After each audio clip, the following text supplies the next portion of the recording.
Welcome to Press Review with me, Iain Martin, the editor of Reaction. Now, I say Press Review, that's what we're calling it this week, this new show that we've started from the Reaction team. There are suggestions flooding in from listeners, viewers, and Reaction subscribers, including from our distinguished columnist Tim Marshall, who joins us today, who suggests that it shouldn't be called Press Review, it should be called Media 360, which is a good name. We've had some other suggestions. We can live with it for the first 2 or 3 weeks of this new show, where we review global media and the stories that we think matter and talk about them a bit. And then we'll see where we are in September, and we'll decide definitively on a name then. But as I said, I'm joined by Tim Marshall, writes for Reaction every week, I'm delighted to say, and I'm joined by Tim Montgomerie, my Reaction colleague. Can we kick things off with your first choice, Tim Marshall? And we've got two Tims on the show today. So Tim Marshall, and if I call you Marshall or Monty at any point, I'm not being rude. It's simply to avoid confusion on the Tim front. But Tim Marshall, your first choice, the first story that you want to talk about. Thank you, Ian. Yeah, it's an interesting one because the website is interesting. It's on Real Clear Defence. Now, I suspect Tim Montgomerie, well, both of you probably know Real Clear Politics. Yeah. Which is, it's a great place to aggregate loads and loads of stuff, and you can just scroll down it and all these headlines from papers all over the world. And I was doing that on Real Clear Defence, and one took my fancy. It's actually just a Reuters story that has been picked up and published by a magazine, but it's out of New Delhi. And it caught my attention because it fits into a long-term narrative of countries in the South China Sea region increasingly taking a harder line when it comes to defense against China. India is a member of the Quad. India, Japan, Australia, and the United States. And the Quad is an informal but becoming more formal alliance designed in naval terms to box in China. So this caught my attention. New Delhi, August 4th, Reuters. India is sending a naval task force to the South China Sea this month to expand security ties with friendly countries, signaling its intent to play a bigger role in regional efforts. The military has traditionally been wary of antagonizing China, but the mood is hardening. 4 ships, a guided missile destroyer and a missile frigate, 2-month period, Southeast Asia, South China Sea, and the Western Pacific. And what also caught my attention about this story is that you probably know the British aircraft carrier, HMS Elizabeth II, is currently in the region, and it recently sailed through the South China Sea. China says it did not enter its 12-mile navigation zone, which, if it's Chinese territory, law of the sea says you cannot go within 12 nautical miles of it. The thing is, as you know, China's built all these artificial islands. They've got little rocks sticking out the sea, and they've dumped enough concrete on it to build a runway. And they then say it's Chinese sovereign territory, which is a moot international legal point. From their interpretation, go inside it, hostile act. From everybody else's interpretation, what are you talking about? That's an international sea lane. So the Chinese say the British didn't. The British are keeping a bit stum about it. And it all fits into this increased narrative, of the British focus on Asia Pacific, ditto America, ditto Australia, obviously. And now India is also signaling its intentions. What do you think, Tim, that the Chinese intentions are here? Are they deliberately upping the ante on this stuff because yes, the leaders are Chinese nationalists? And what are they? Yes, what's the end point? They're playing the long game, and I think they will for some considerable time. There are people that think they're going to try and invade Taiwan within 5 years, and I don't agree with that. But we're all guessing. When China looks out at the world, it sees in front of it this barrier called the First Island Chain, consisting of places like Taiwan and the Philippines and Japan and some of the South Korean islands. And in times of extremis, it would prevent them from getting out into the Pacific.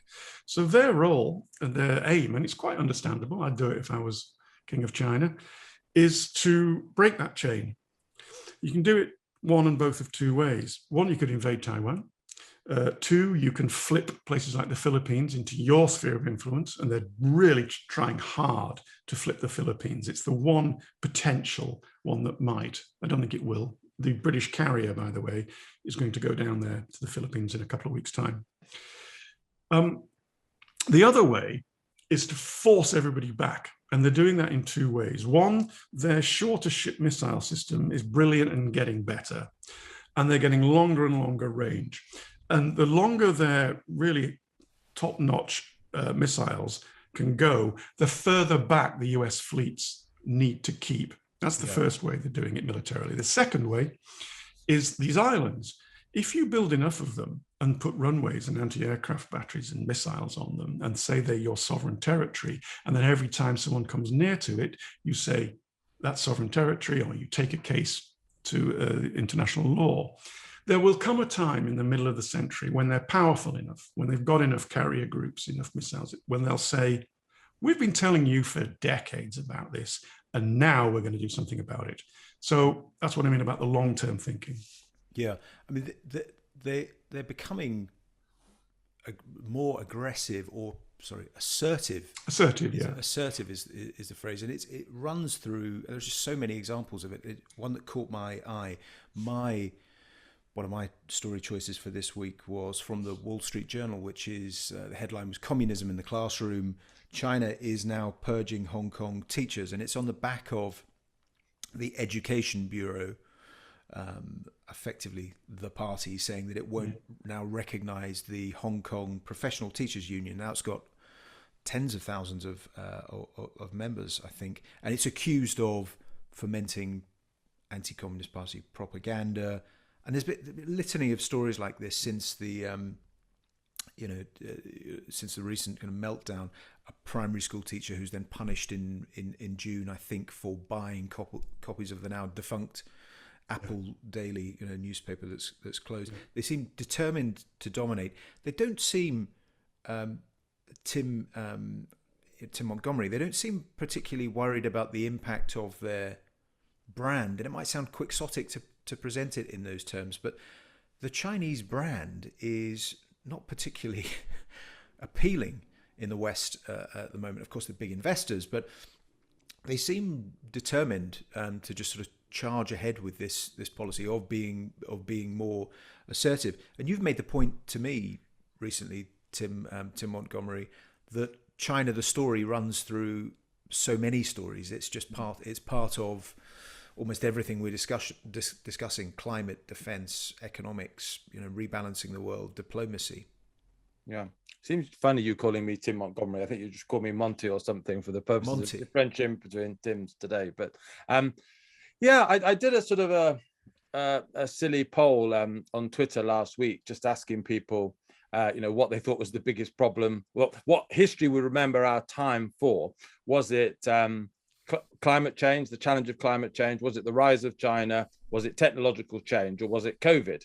And, it's a completely unscientific poll. But about 13,000 people took part, and it was pretty evenly divided. People actually chose COVID, which I think for me was the wrong answer. I don't think this time will be remembered for COVID. And for me, it was interesting. China was ahead of climate change. No one at the BBC seemed to ever thought that might be the case in public opinion. But the thing I sort of took from it really was that China really was involved in all of the other three options. We're not going to solve climate change without addressing the fact that China are building all these coal-fired power stations.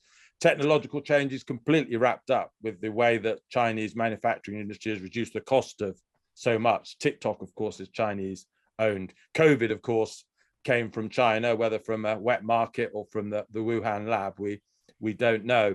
But China just isn't getting the coverage, I think, in our media that it deserves. That's partly, of course, because broadcasters like the BBC struggle to get into China. So there's a lack of the basic pictures, the films that make news interesting to people. But actually, if our news really was covering the most important stuff in the world, China would be leading most bulletins regularly. But there just isn't, they don't speak the same language as us. So we like to talk about American politicians. We don't have the access to cover China properly. Yeah, and it's the cultural thing, Tim. I agree. I know. I see where you're going with that, and I agree. we know Joe Biden. If you're interested in politics, Antony Blinken, Secretary of State. There's probably a handful. After Xi, which many people will not have heard of in Chinese politics, we know nothing. We don't know the name of the foreign minister, etc. Same with the big cultural stars. And I think it's just because we find it difficult. So, and it's because of that, I don't think we really get just how influential China is in the world. What would you do about it? Sorry, Iain, what would you do about it, Tim? Is there anything that can be? Try harder. And hope the audience went with you. I mean, your point about pictures is absolutely correct. And there's not a great deal you can do about that other than some really intrepid and dangerous journalism, but a bit of social media. But you could just say, I'm a bit behind the times here, but Beyonce has sold X. This person has sold Y.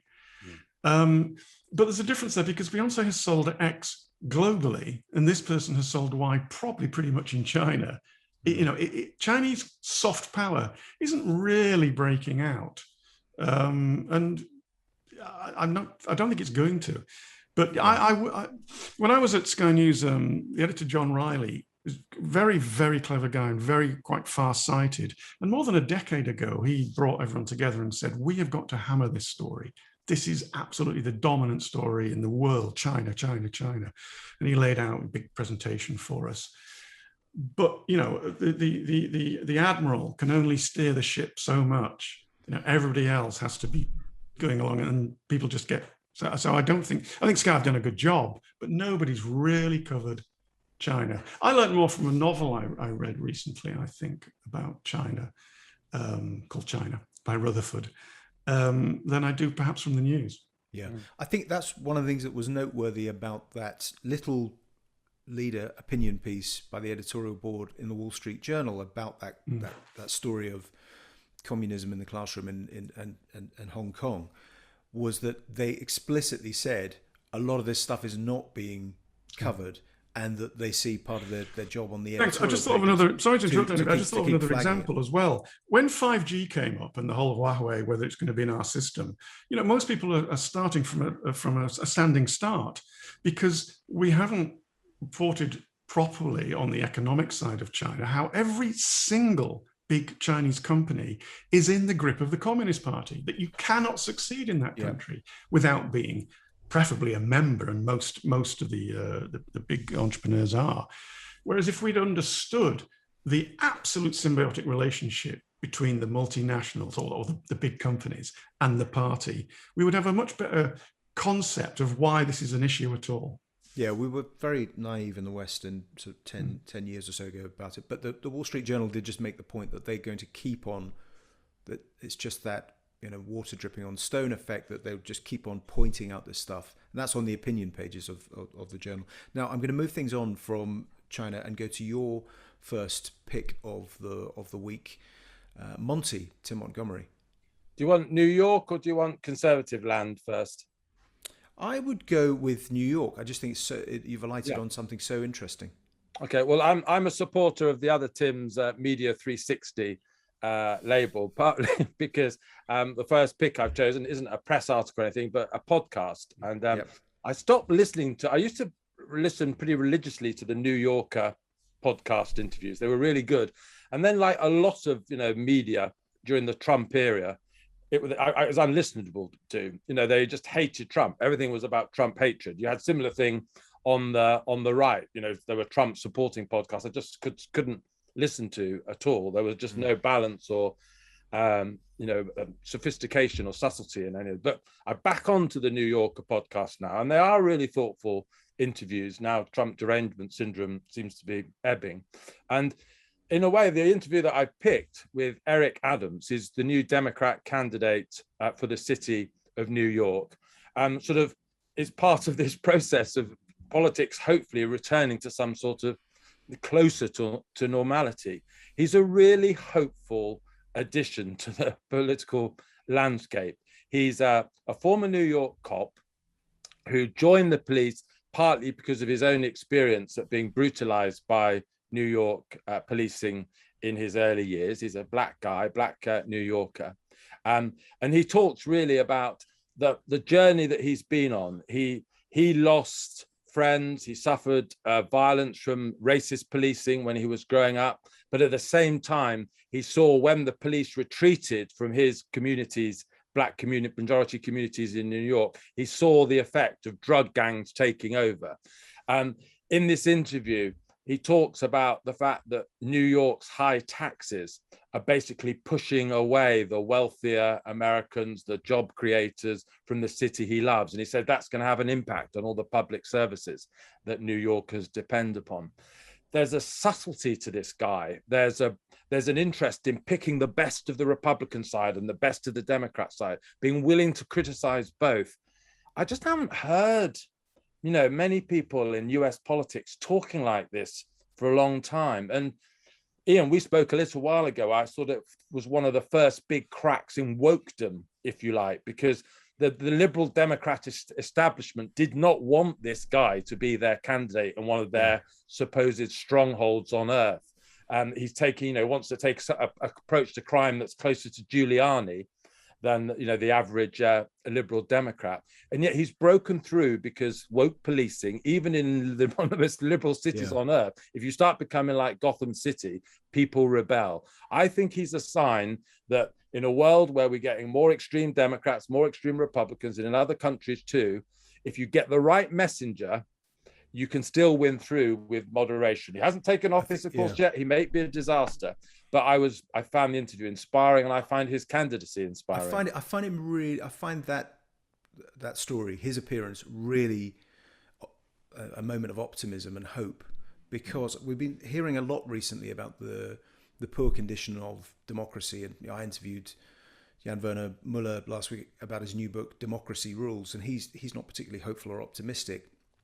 But we talked about the regenerative power of democracy. And after this long phase where everyone's fixating on populism, and large parts of the left have gone as mad as the Trumpian right, and concluded with the wrong lesson, I think, which is that to beat populism on the nativist right, what you need is far left populism. And it's kind of self-defeating and depressing. What's interesting about him is the way in which he's interested in nuance, prepared to admit weakness, prepared to learn. And it's not quite New Labour or New Democrats, but there's a flavour of it, just a sense of sensible centrists. And he's one of the first manifestations of it, reappearing and trying to carve out a new kind of politics. So it's not Bill Clinton yet or Tony Blair, and there will be some people listening to that saying God forbid, others who will say bring it on. But something hopeful beyond Trump world is happening. I mean, it's the antidote to AOC, and the politics, which was the reverse of, or the mirror image rather of Trumpism. Tim, Marshall, that is. So I'll just call it Marshall, to distinguish you from Monty. Have you tracked Adams' appearance? Very vaguely, but of course Montgomerie was a field marshal, I think. So we are, there's a synergy here. Yes, it was vaguely on my radar, and thank you to Montgomerie that I now know a lot more about him and can, the drop of a hat, we'll talk about him. Because I don't know much about him, I can't speak to that. But the stuff about his inherent sensibleness did strike a chord, because actually that's where most people are. I shout and rage, as I'm sure many of us do, and shout at the television and the radio when people say in a Twitter survey or a Twitter says or social media, and you think, and? So what? 13% of people are on Twitter apparently in the UK, and yet, a handful of people say X, and people think, and it becomes a story where it actually isn't. Whereas most people seem to be pretty much where this Democrat ex-cop is, saying sensible things in a moderate tone, and there is a market for it. So if sections of the media could just hold their nerve a bit and stop chasing cheap headlines, we'd actually have a better debate, and this podcast seems to be part of it. I do think it's the next, goodness, politics in the last 10 years, or since the crash, has proved people proved all of us wrong on so many occasions about where it's going next. No. But it feels to me as though the next turn, the next part of the story, is a switch back to something a bit less angry. If you take the Tory party in the UK, there isn't another Boris, and the Tory party having used Boris for its own ends, and Boris having used the Tory party for its own ends, is not, I don't think, in its next phase post Boris, whether that's in 10 months' time or in 4 years' time, isn't. And there isn't someone available. These pendulums swing very slowly. They do, and it's more likely to be someone that can then be presented to the outside world, to Britain's allies who are worried about Britain and Britain's Britain's positioning and demeanour. It's more likely to be someone, a man or a woman who people say, right, it's back to something a bit more. Well, that's where Biden. I don't mean that as an insult. Just someone who more normal. Someone. That's Joe Biden, though. I mean, he is, a centrist dad. Now he's having to pay attention to his left flank and not criticise the squad, AOC, it too much. But that's part of that pendulum. I think he's part of the old politics, and he was on a rescue mission. It's like a disaster movie for the Democrats and for the anti-Trump forces, and he has to come out and do sort of one last movie where he saves the day. I personally, I'll be surprised if he runs again. American friends will tell me he definitely will, but it feels as though it awaits a new generation of sensibles on the centre left and centre right to reappear. Shall we move on to the next subject? Whose turn is it next? Actually, having talked about how we're moving back to a more reasonable way of talking about politics, I think Tim Marshall, you wanted to talk about transgenderism, which is I'm glad you. I don't normally talk about transgenderism, but I'm glad you moved straight onto it, because I actually think there is a link to the previous conversation, because I detect in that debate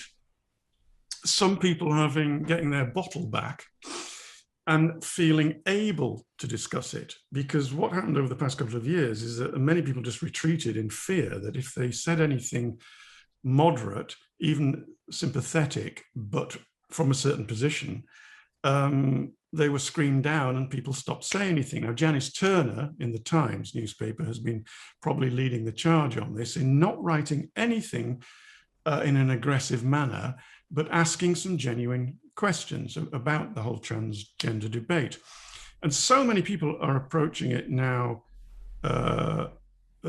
saying, I would be quite happy to say she, he, or whatever somebody wants. I'm quite happy to, full rights, this, that, and the other. But on the science, which is where, for me, it comes down to. So I think just as there are these increasingly moderate voices, hopefully brave enough to come to politics, I think it's the same with this. So page 52 in Thursday's Times, in the law section, and which I don't normally read, but it just caught my attention. And it's outside of my area, it's not foreign policy, but why it caught my attention is because it's approaching it from the legal standpoint and the Olympics. Transgender athletes test sporting principles, and they've gone to some eminent law firms and they've asked them, what do you think about this? And they think that they are almost certainly, inevitable was one word used, that down the line, let's say, they don't say this, but let's say it's boxing, someone gets seriously injured, rugby would be another one, and they're going to bring a law case.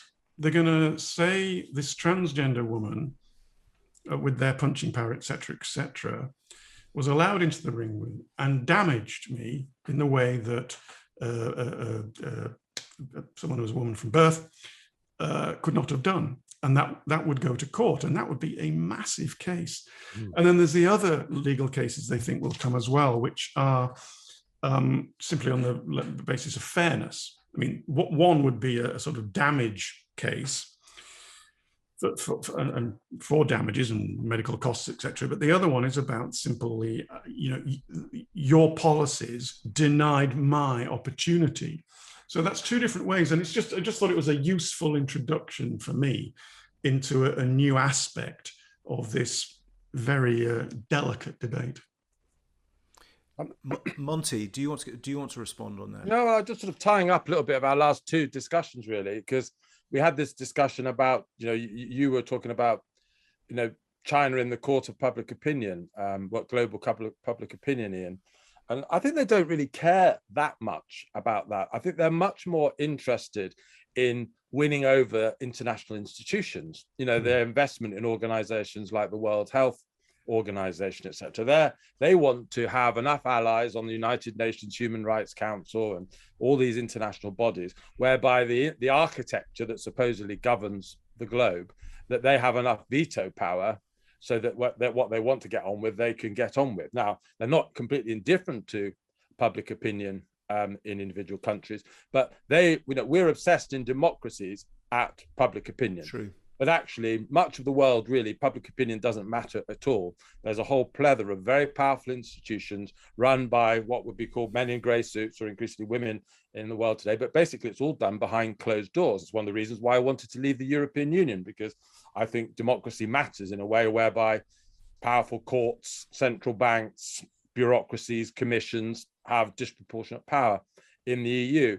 And I think what the other Tim, my fellow military marshal, Montgomerie, whatever, is getting at, is that's, I think, where a lot of transgender issues are going to be sorted as well. However much we may worry about what voters think, it's probably going to be how judges resolve a lot of these issues. I suspect we are about to potentially see a landmark ruling in the United States Supreme Court on whether Roe versus Wade continues in the same way. And I expect it will probably be transgender rights rather than in a dysfunctional Congress where this will be. So even in democracies, it's in the courtrooms where things are increasingly going to be decided. So, and I think, generally for those of us who are interested in politics, I wonder whether we have enough scrutiny of the kind of people being appointed to top judicial positions in our country. And I don't really want to politicize the judiciary, but in a way it already is politicized. They're taking incredibly political decisions. So China's a big issue, and then the way we've been taken over by courts is another huge issue, and I think China gets it more than we do. Briefly, just picking up on that, recently it appears that the Chinese Foreign Ministry has instructed its diplomats around the world to quit with the wolf diplomacy. They have this name for it, that they went out there snarling, and they realized, and I think it was after the first meeting with the Biden administration, when they said, what, you want to talk to us as an equal? You're not. They pretty much said that. And the backlash, and everyone, because a lot of people have turned against China, they're dialing it down. But on Tim's other point about approaching the institutions and capturing them, because they can still do that quietly while dialing down all the language. And there's two great sayings. I've forgotten the Chinese version of it, but it was speak softly and carry a big stick. They had something like that under Deng Xiaoping, which they were doing for a long time. And under Xi, they haven't been speaking so softly. I think they may go back a bit. And the other one, Deng Xiaoping said, was go forward by feeling the steps in the water. And I think they were feeling the steps in the water when they were so belligerent with the Americans. And then, okay, maybe that isn't the route. So we might see a slightly quieter, but the aim is the same. So next choice, I think, Tim, is Tim Montgomerie, is yours. And you want to talk about a publication which I think I dimly heard of, but you picked up on the newsstand. Yeah, well, European Conservative. Flash that up. I think I was in Waterloo Station the other night coming home, and WH Smith seems to be at airports and railway stations. You need a mortgage to buy a biro. Everything there, from Haribo to Penn, seems to be about 3 times as much as on the high street. But at least this was £9.90, which is one of the most expensive magazines I bought recently. But I think of myself as a pretty enthusiastic conservative, but I hadn't heard about this magazine. Read it on the train coming home, and it's sort of more urbanistic than many journals. I think it's definitely more David. I think Tucker Carlson would enjoy it more than David Frum. But there is sort of it's got some really interesting features in it. There's 3 obituaries at the end to Rabbi Jonathan Sacks, to the Duke of Edinburgh, and to Peregrine Worsthorne, the former editor of the Sunday Telegraph, were the first things that I read. Really well written.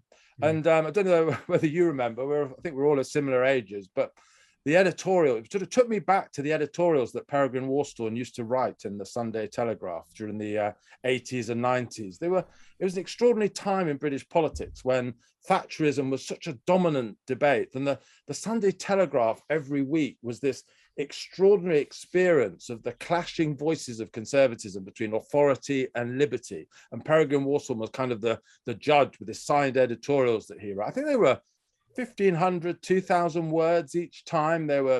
You must have spent a day or two writing them. They were beautifully written and crafted. It took me back to that. There's just various features you just wouldn't get anywhere else. It talks about the battle for a more pro-life culture in Europe. It's clearly a very anti-abortion magazine, but it was just refreshing and interesting to read a piece that was actually different from what you would get The Guardian, The Times, or The Telegraph at the moment, where these views are all covered in the sort of slightly same liberal worldview. So it's not going to be for everyone. It is probably more Orbanistic than many other journals, but it was just so different from what I'm reading in the British press. You just reminded me, Tim, on Peregrine Worsthorne. I had several encounters with him down the years. Some fun, in fact, quite a lot actually, and it was fun sometimes. But just reminded of those days in the Sunday Telegraph, where before my time, and he was of course in charge of the leaders, but he didn't really. So that meant that he locked himself in his office and was not to be disturbed, I think, for large parts of Friday and Saturday while he wrote this great missive. And then the newspaper was sort of produced around him. They would go out for lunch on the Saturday. They all decamped to El Vino's across the road. This is, of course, before the Telegraph moved to moved to Canary Wharf, where they would then have lunch and a gallon of Red Infuriator, whatever, then go back and then produce. Those were the days. Those were the days. A colleague and a subscriber to, a friend and subscriber to Reaction, who worked in a senior capacity under Perry on the Sunday Telegraph, always delights in telling this story about how when they got some particular story on which Perry first heard about, on a sort of Saturday morning conference, he said, "It really is most remarkable. How do you find all this out? Where on earth do you get all these news stories from?" So yes, you're right, a completely different era. Though just to flag up that price point, that's interesting, isn't it? £9. Did you say £9 for print? £9.99, isn't it? £9.90. There's clearly a demand for print. Print is not dead, but the economics of it have changed so much that you do have to. There's clearly a demand for print, but is there clearly a demand for this print? I mean, I'm not knocking it. Well, no, actually, I am. Go on, knock it. Well, okay, a tenner. And the audience has got to be Tim and someone Tim knows. It's certainly too highbrow for me. Its politics are not entirely to my taste, but that's, I don't care one way or the other about that particularly. I'm just looking through it, and I'm quite impressed because it genuinely is European. Editor-in-Chief Alvino Mario Fantini, managing editor Ellen Krieger Fantini, surely not a married couple, in charge. I've never heard of such a thing. Hang on a minute.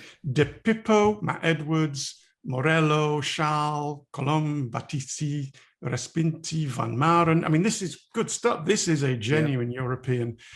Advisory Council, the late Roger Scruton, and even now dispensing his wisdom. Looking down on us. Great man. And the only name I recognise on there is Anne Elizabeth Mute. Robin Harris is, I think, on the board. Yes, Robin Harris as well. Anne Elizabeth is a Reaction subscriber and reader. Yeah. And Razyad Legutko, I think I've heard of. But sorry, the point I'm making is that how can it survive? Now, it reminded me slightly of Standpoint magazine, which is extremely well written, I think, but it doesn't sell hundreds of thousands or even tens of thousands. At £10 a pop, 4 times a year, how will it? Is there a demand for it? And also, if you're going to do it, Tim, then the print. So, Tim, I'm directing this to Tim Marshall. The print quality has to be very high. So it has to be a I mean, printing is a lot cheaper than it. Yeah, is it glossy? Because there's a lot of spare capacity, but it has to be really, really high res and look absolutely beautiful, which is then expensive. And distribution has with a lot of fixed costs in print. You've also then just teed up absolutely perfectly a plug for Reaction, which isn't $9.99. All run by a married couple. Exactly. Excuse me. Well, sort of, actually, it is. But it's managing editor of Reaction, Fiona Martin. But the point I was making is that Reaction, £6 a month or £60 for the year, is obviously then fantastic value, and the price is going up soon. So if you do want to become a subscriber to Reaction, get all of the brilliant writing by Tim Marshall, me, the team, our columnists, people like David Waywell and Maggie Pagano, my colleague, and all the brilliant work by the team, you just go to the website. It's underneath this on our YouTube channel, and you try a free 30-day trial, and Reaction helps explain the news, and it's hopefully fun to read. But back to our paper review, Media 360 review. I think we have one story left. I think it's from me, and it's a slight change of pace. It fits into the "and finally" category. And I just wanted to highlight something made by BBC Radio 3 and a programme made by the broadcaster Allan Little, of the Beeb for forever. And it was called Great Scots. It was a Sunday feature on Radio 3 a couple of weeks ago, Radio 3 profile of Sir Walter Scott. And it's 250 years this month, in 10 days' time, actually, 15th of August. It's the 250th anniversary of Walter Scott's birth. Now, the reason I wanted to flag it is a really good piece of radio documentary making. I learnt a lot. It resolved me to read more Scott, as Neil Ferguson, who spent lockdown reading reading Walter Scott, has said, look, invest the time, and I'm going to remind her that Walter Scott's work is tough. It's a really hard read. And I had one criticism, which is just a classic sort of BBC thing. I learnt a lot until you got into the sort of discussion of the politics, and it was framed through Scott, of course, is the man who invents the kind of modern conception of Scotland and the romantic idea of the sort of romantic myth of Scotland, and famously, reinvents the tartan for the visit of the king to Edinburgh. And he's then rejected as being a sort of tartan and heather version of Scotland, which is unfair, and rejected by literary critics in the 60s, 70s and 80s for being unfashionable. And Allan Little is exploring whether that's fair or not. So I wanted to flag that up as an example of something made by the Beeb that fulfilled the license fee remit of teaching me something and being hugely enjoyable. So I would recommend it. I mean, we can conclude there unless either of you have something startling to say about Sir Walter Scott. What's Radio 3, Ian? Well, listen, it's this.